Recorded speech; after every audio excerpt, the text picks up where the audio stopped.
नमस्कार दोस्तों, आप सभी का बहुत बहुत स्वागत है आपके अपने यूट्यूब चैनल इंग्लिश एजुकेशन में। दोस्तों मैं हूं दुर्गा प्रसाद यादव और आज की इस वीडियो का हमारा टॉपिक रहेगा लिटरेचर। दोस्तों आज की इस वीडियो में हम लोग लिटरेचर के बारे में कुछ चर्चा करेंगे, कुछ डिस्कस करेंगे और जहां तक बेहतर हो सकेगा हम बताएंगे आपको लिटरेचर के बारे में। तो चलिए अपनी वीडियो को शुरू करते हैं। तो सबसे पहले हम देखेंगे लिटरेचर की मीनिंग के ऊपर। लिटरेचर का मतलब होता क्या है, जैसा आपको हम दिखा रहे हैं यहाँ पे लिटरेचर। लिटरेचर दोस्तों इसकी हिंदी तो होती है साहित्य, लेकिन लिटरेचर जो है ना ये दो शब्दों से मिलकर के बना है। इसमें से पहला शब्द है हमारा लिट और दूसरा है रेचोरा। रेचोरा तो लिट का मतलब होता है रिटन, मतलब लिखित, और रेचोरा का मतलब होता है कंपोजिशन। तो आप कह सकते हैं लिटरेचर क्या है, रिटन कंपोजिशन है। ओके, लिट रेचुरा ये दोनों हैं। तो लिट मीन्स रिटन और रेचुरा means composition. Written composition means literature.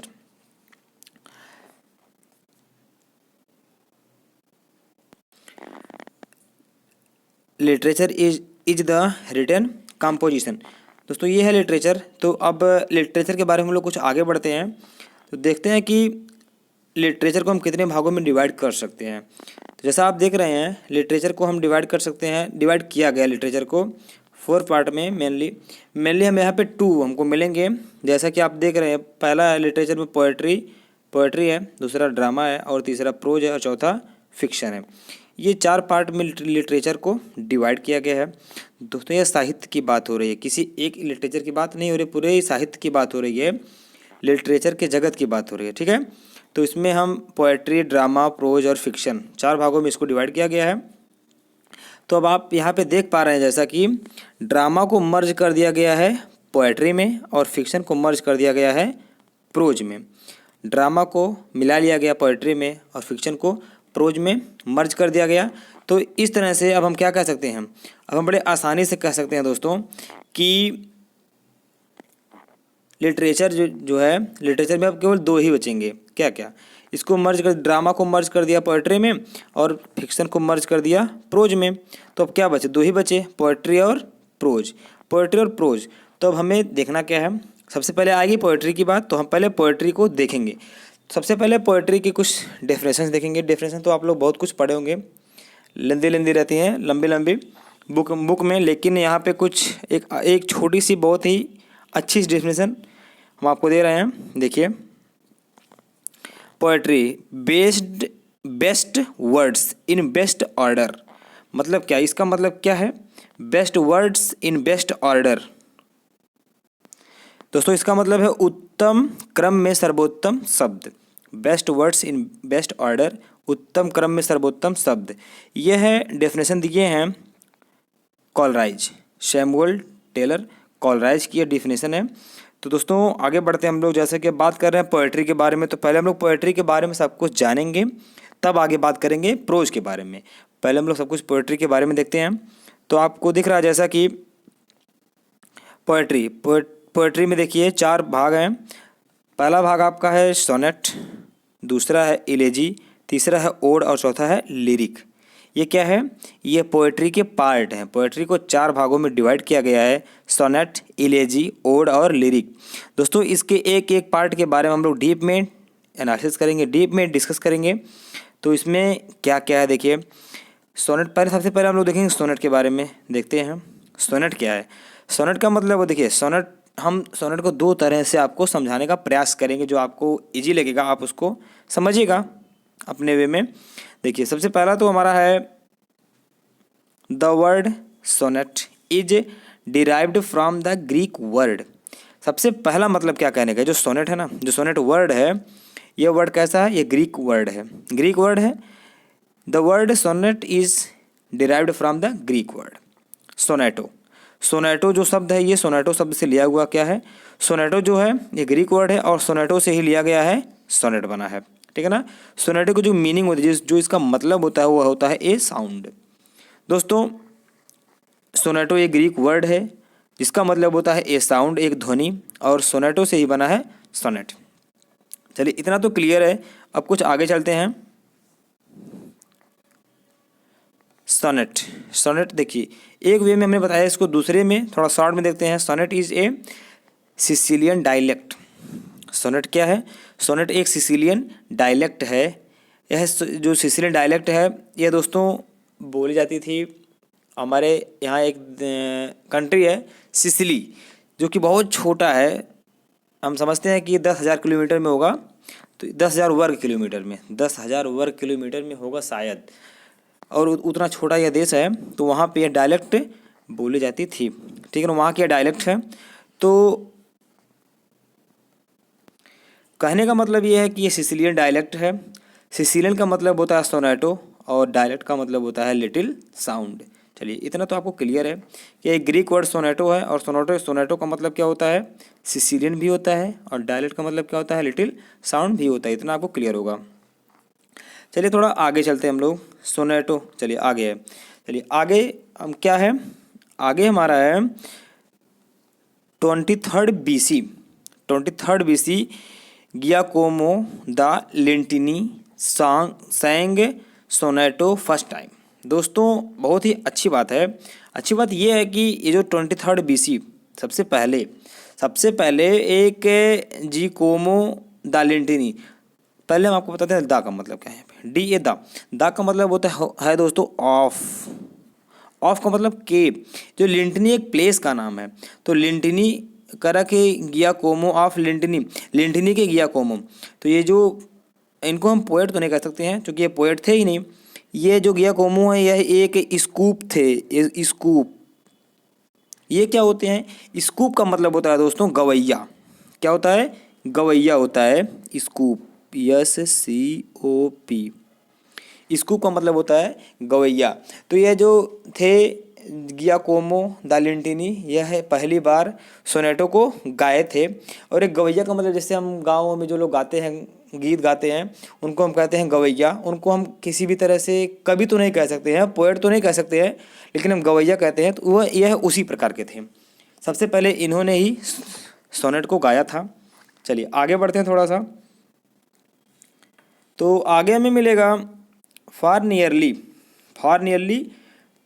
1300 years no poet scoop divers composed sonnet.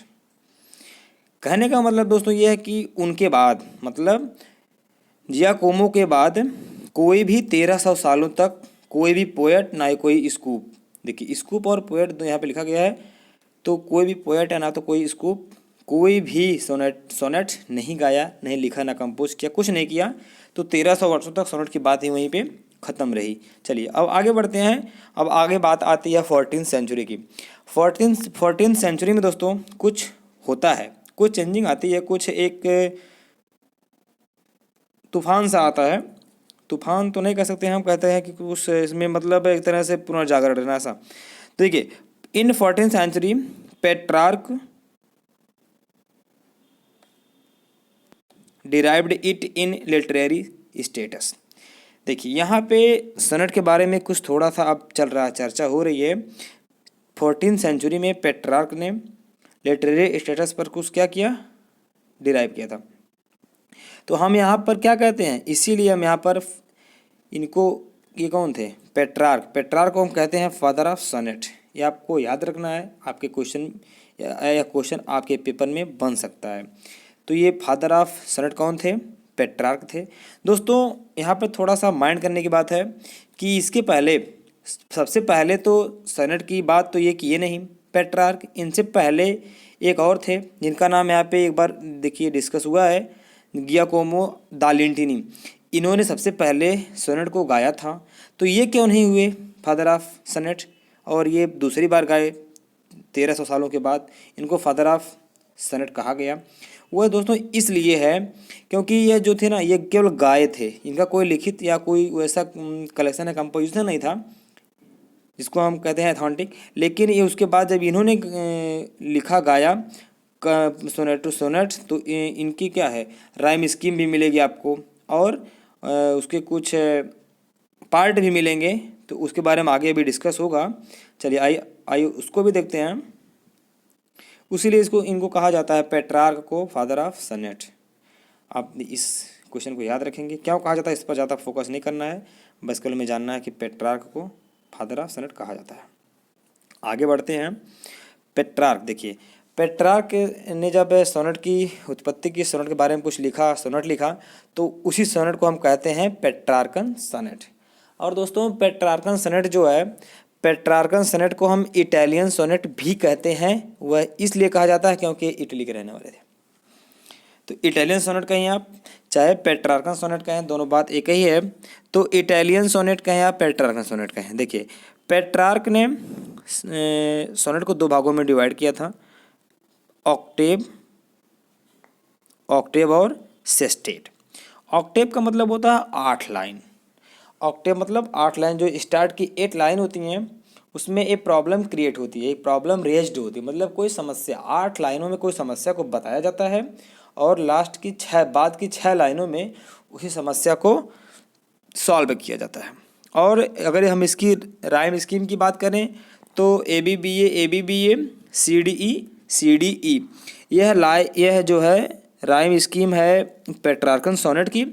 लेकिन अब इसको दो भाग में डिवाइड कर दिया गया, जैसे ऑक्टेव और सेस्टेट में, तो उसी तरह से ABBA ये क्या है, ये ऑक्टेव में है, और CDE यह सेस्टेट में मिलेगी आपको। चलिए थोड़ा सा आगे बढ़ते हैं।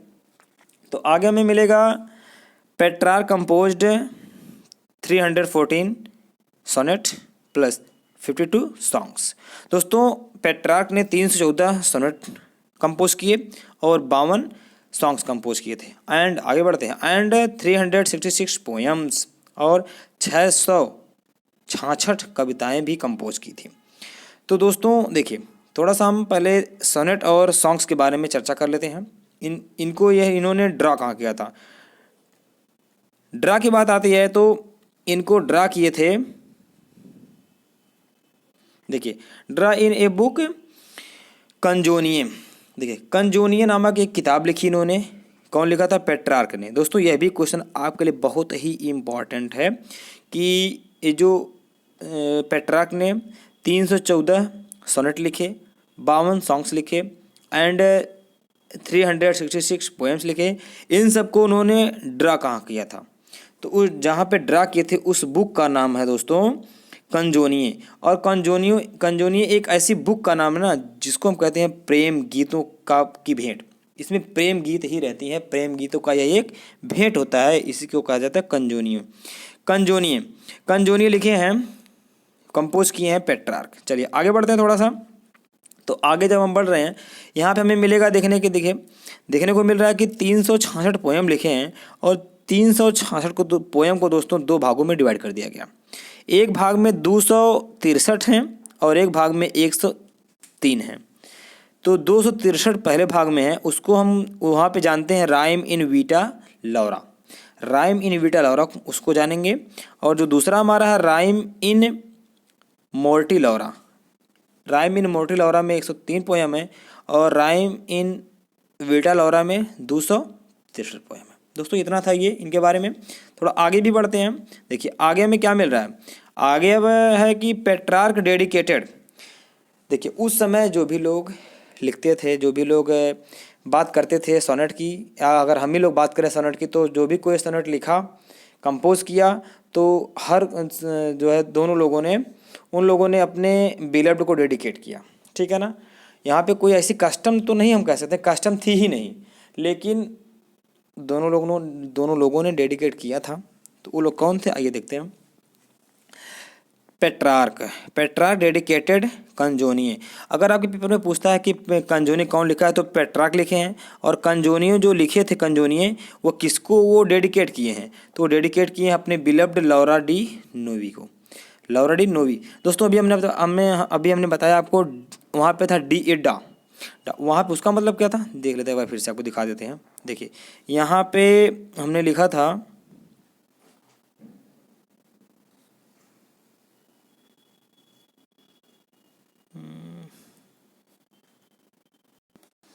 डा लेंटिनी, गियाकोमो दा लेंटिनी। यहाँ पे दा का मतलब ऑफ था, वहाँ पे भी दी का मतलब ऑफ ही है। तो वहाँ पे आपको कुछ कंफ्यूज नहीं होना है।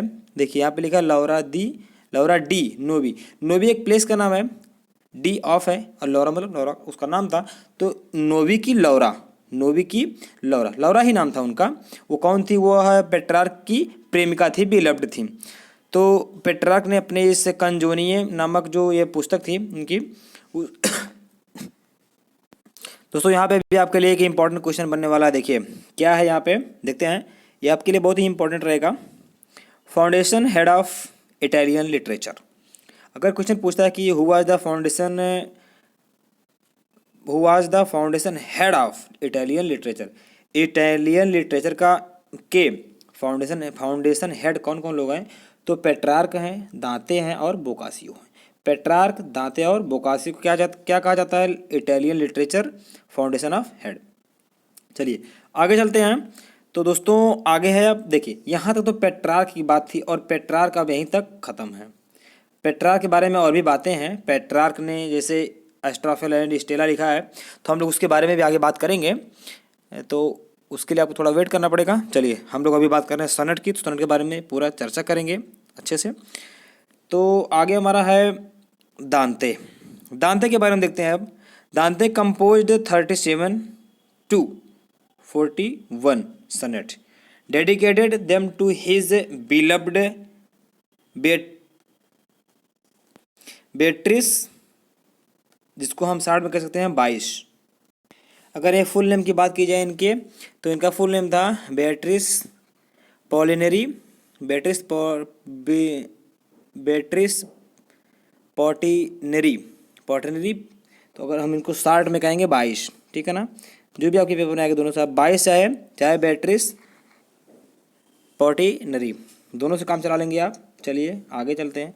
इतना आपको याद रखना है कि इन्होंने, दांते ने 37 से लेकर के 41 सोनेट लिखे हैं और इन्होंने उसको डेडिकेट किया अपने प्रेमिका बेट्रिस 22 को, ठीक है ना। 22 भी उन्हीं का नाम है। चलिए आगे बढ़ते हैं। तो आगे दोस्तों आती है बात अगले की, क्या है, सनेट इन इंग्लिश लिटरेचर। यहाँ तक तो बात रही सनेट की। दोस्तों यहाँ तक जो हम लोग पढ़े हैं सनेट के बारे में, वह केवल हम लोग सनेट के बारे में पढ़े हैं, वह किसी लिटरेचर के बारे में या लिटरेचर से रिलेटेड नहीं था, वह केवल सनेट के बारे में था। लेकिन अब हम लोग जो पढ़ेंगे वह होगा सनेट इन इंग्लिश लिटरेचर, मतलब इंग्लिश लिटरेचर में सनेट की बात होगी अब। तो इंग्लिश लिटरेचर में सनेट आया कहाँ से, और इंग्लिश लिटरेचर में सबसे पहले सनेट की बात किसने की, किसने सनेट को लिखा, कंपोज किया, कहाँ कहाँ से कैसे है, आइए उसको भी हम लोग डिटेल में देखते हैं। तो देखने की बात यह है कि sonnet in English literature, Thomas Wyatt the courtier and diplomat of Henry eighth. Henry eighth के समय में देखिए, हेनरी एट्थ का ये डिप्लोमेट थे कौन, Thomas bat. Thomas bat Henry eighth के डिप्लोमेट थे, यहाँ पे थॉमस ब्याट हैं। इन 16th सेंचुरी, यह बात हो रही है 16th सेंचुरी की। 16th सेंचुरी में Thomas Wyatt went to Italy गए हुए थे ऑन डिप्लोमेटिक मिशन, अपने कुछ डिप्लोमेटिक मिशन के लिए इटली गए हुए थे। He became familiar with Petrarchan sonnet, और वहीं पर यह फैमिलियर हुए, मतलब परिचित हुए किससे, पेट्रार्कन सोनेट से। तो वहीं पर ये पेट्रार्कन सोनेट थोड़ा सा फैमिलियर होते हैं, और जब वहाँ से वापस आते हैं, देखिए आगे क्या होता है, sonnet and on returning he introduced sonnet into English literature. जब ये वहाँ से इटली से, चूँकि जो पेट्रार्क थे वो अभी इटली के ही थे, तो इसीलिए पेट्रार्कन सोनेट को इटालियन सोनेट भी कहा जाता है। तो जब ये थॉमस ब्याट गए थे इटली कुछ अपने डिप्लोमेटिक मिशन पर, तो वहाँ पर इन्होंने परिचय हुई इनकी, कुछ जाने उसके बारे में, पेट्रार्कन सोनेट के बारे में। जब ये वापस आते हैं तो इन्होंने भी लिखा, क्या देखिए, 37 सोनेट लिखे Thomas Wyatt, composed 37 sonnets and dedicated them to his imaginary beloved Elizabeth Fitzgerald. दोस्तों यहाँ पे थोड़ा सा समझने की बात है। समझने की बात ये है कि दोस्तों यहाँ पर हम लोग थोड़ा सा डिस्कस करते हैं थॉमस ब्याट के बारे में। जब थॉमस ब्याट जी गए थे इटली अपने कुछ मिशन के लिए, तो वहाँ पर जब इन्होंने पढ़ा, देखा, समझा, कुछ फैमिलियर हुए पेट्रार्कन सोनेट से, तब यह सोचें, जब इन्होंने 37 सोनेट को कंपोज किया, तब यह सोचें कि सभी लोग अपने अपने बिलव्ड को डेडिकेट करते हैं, तो क्या पता यह वहाँ की परंपरा हो, कोई ऐसा कस्टम हो, ट्रेडिशन हो। लेकिन इनको यह नहीं पता था कि ऐसा कुछ नहीं है। तब इनके पास कोई भी बिलव्ड नहीं थी, कोई भी प्रेमिका नहीं थी। तब इन्होंने डेडिकेट करने के लिए, दोस्तों ध्यान दीजिएगा, डेडिकेट करने के लिए अपने 37 सोनेट को डेडिकेट करने के लिए एक इमेजिनरी का मतलब काल्पनिक, एक काल्पनिक नाम दे दिया अपने बिलव्ड को, मतलब एक काल्पनिक बिलव्ड बनाया इन्होंने। कोई थी नहीं तो एक नाम दे दिए एलिजाबेथ फिट्जराल्ड को, ठीक है ना। ये कोई नाम नहीं था, कोई लड़की नहीं थी इस नाम की, इनकी प्रेमिका कोई नहीं थी ऐसी। अगर आपसे कोई पूछता है, पेपर में पूछता है, तो ये इमेजिनरी थी। और ये बिलव्ड किसकी थी? इमेजिनरी बिलव्ड थॉमस व्याट की थी। चलिए आगे बढ़ते हैं। आगे बढ़ने से पहले फिर से एक बार दोहरा देते हैं कि इन्होंने 37 सोनेट के कंपोजिशन को इन्हीं एलिजाबेथ फिट्जराल्ड को डेडिकेट किया था। चलिए आगे बढ़ते हैं। आगे बढ़ना हमें अब ये है, देखिए आगे अब ये देखना है, there after Earl of Surrey gave ये न्यू स्ट्रक्चर। देखिए दोस्तों, यहाँ तक तो बात सही थी। यहाँ तक क्या हुआ कि यहाँ तक पेट्रार्कन सोनेट और पेट्रार्कन सोनेट को फॉलो किया थॉमस ब्याट ने। क्योंकि थॉमस ब्याट ने तो लिखा 37 सोनेट इन्होंने लिखा जरूर, लेकिन इन्होंने सोनेट में कुछ भी चेंजिंग नहीं की। इन्होंने बस केवल फॉलो किया पेट्रार्क को। तो हम इसीलिए इन सबको क्या कहते हैं, पेट्रार्कन सोनेट के अंदर रखते हैं। जैसा कि आपको पता होगा ऑक्टेव और सेस्टेट, तो उसी सब को फॉलो किया थॉमस ब्याट ने भी, तो ये सब उसी में आते हैं। लेकिन अब आगे देखिए थोड़ा सा चेंजिंग होती है। चेंजिंग क्या है? बहुत ही गजब की लाइन है, देखिए समझने की बात है यहाँ पे। Thereafter Earl of Surrey gave a new structure to sonnet which was known as English sonnet or known as Shakespearean sonnet. दोस्तों यहाँ पे देखना है कि अर्ल ऑफ सरी को हम लोग एक नाम से और भी जानते हैं, हेनरी हॉवर्ड।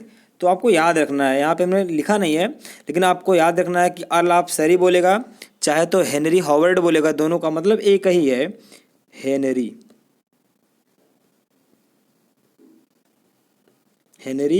हॉवर्ड, यही है, हेनरी हॉवर्ड है। तो इसको याद रखना है कि अर्ल ऑफ सरी और हेनरी हॉवर्ड एक ही लोग थे। तो देयर आफ्टर अर्ल ऑफ सरी, उसके बाद अर्ल ऑफ सरी ने गेव न्यू स्ट्रक्चर, एक नया स्ट्रक्चर दिया सोनेट को, और उस सोनेट को जाना गया किस नाम से? इंग्लिश सोनेट या तो भी शेक्सपियरियन सोनेट। दोस्तों इस सोनेट को लिखा, कंपोज किया या फिर इसको नाम दिया अर्ल ऑफ सरी ने। सबसे पहले इंग्लिश लिटरेचर में इन्होंने लिखा इसको, तो इसको शेक्सपियरियन सोनेट के नाम से क्यों जाना जाने लगा? वहाँ पे तो शेक्सपियर की कोई बात नहीं, शेक्सपियर इसमें कुछ भी नहीं किए हैं, कुछ भी इनका उसमें एक्ट नहीं है, लेकिन क्यों इसको कहा जाता है शेक्सपियरियन सोनेट? यह इसलिए कहा जाता है क्योंकि यह शेक्सपियर के समकालीन की बात है, इसीलिए। और उस समय के शेक्सपियर क्या थे? इंग्लिश के राजा थे, तो इसीलिए इसको शेक्सपियरियन सोनेट भी कहा जाता है, इंग्लिश सोनेट को। चलिए आगे बढ़ते हैं। तो आगे हमें क्या मिलेगा? अर्ल ऑफ सरी केप्ट 14 लाइन। दोस्तों अगर आपसे कोई पूछता है सोनेट के बारे में तो 14 लाइन होती तो हैं, लेकिन 14th लाइन आपको मिलेंगी ऑक्टेव में भी, सेस्टेट में भी, दोनों को मिला करके, जिसको हम बोलते हैं पेट्रार्कन सोनेट या तो इटालियन सोनेट। तो यहाँ पर भी 14 लाइन ही हैं, 14 लाइन तो हैं। अर्ल ऑफ सरी kept 14 line in his sonnets but divided them into 4 steps. इसके पहले क्या था? इसके पहले जो हम लोग पढ़े हैं पेट्रार्कन सोनेट, उसको 2 भागों में डिवाइड किया गया था, 2 पार्ट में डिवाइड किया गया था। पहला था ऑक्टेव जिसमें 8 था, और दूसरे में सेस्टेट जिसमें 6 था। लेकिन यहाँ पे देखिए थोड़ा सा चेंजिंग हो गया। यहाँ पे अर्ल ऑफ सरी मतलब हेनरी हॉवर्ड ने चेंज क्या किया, यहाँ पे चेंज कर दिया उन्होंने कि इसको 4 पार्ट में डिवाइड किया। 4 पार्ट का मतलब क्या क्या है? फर्स्ट पार्ट में देखिए 14 लाइन है, 14 लाइन को 4 पार्ट में डिवाइड किया। फर्स्ट क्वार्टरन में ए बी रखा, सेकंड में सी डी रखा, थर्ड में ई एफ रखा, और राइम कॉपलेट में लास्ट में मतलब फोर्थ कॉपलेट बोलिए चाहे राइम कॉपलेट बोलिए, राइम कॉपलेट में जी रखा। दोस्तों हमें यही याद रखना है। तो इस तरह से हम क्या कह सकते हैं, शेक्सपियरियन सोनेट या इंग्लिश सोनेट की राइम स्कीम हम क्या कह सकते हैं? ए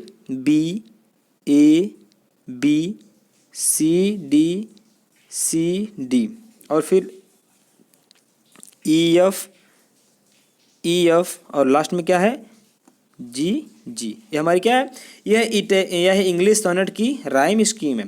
दोस्तों इतना तो हमें याद रखना है। और अब इसके बाद यहाँ पे कुछ नहीं है, और अब आगे बहुत कुछ है इस वीडियो में। बस यहीं तक, मिलते हैं हम लोग नेक्स्ट वीडियो में। लेकिन अगले वीडियो में हम लोग इससे भी कुछ रोचक बातों को डिस्कस करेंगे, जैसे पेट्रार्क के स्टोफेल एंड स्टेला हो गई, ऐसे बहुत हैं सोनेट। तो हम उन सबको लेकर के आएंगे जल्द ही, और मिलते हैं नेक्स्ट वीडियो में।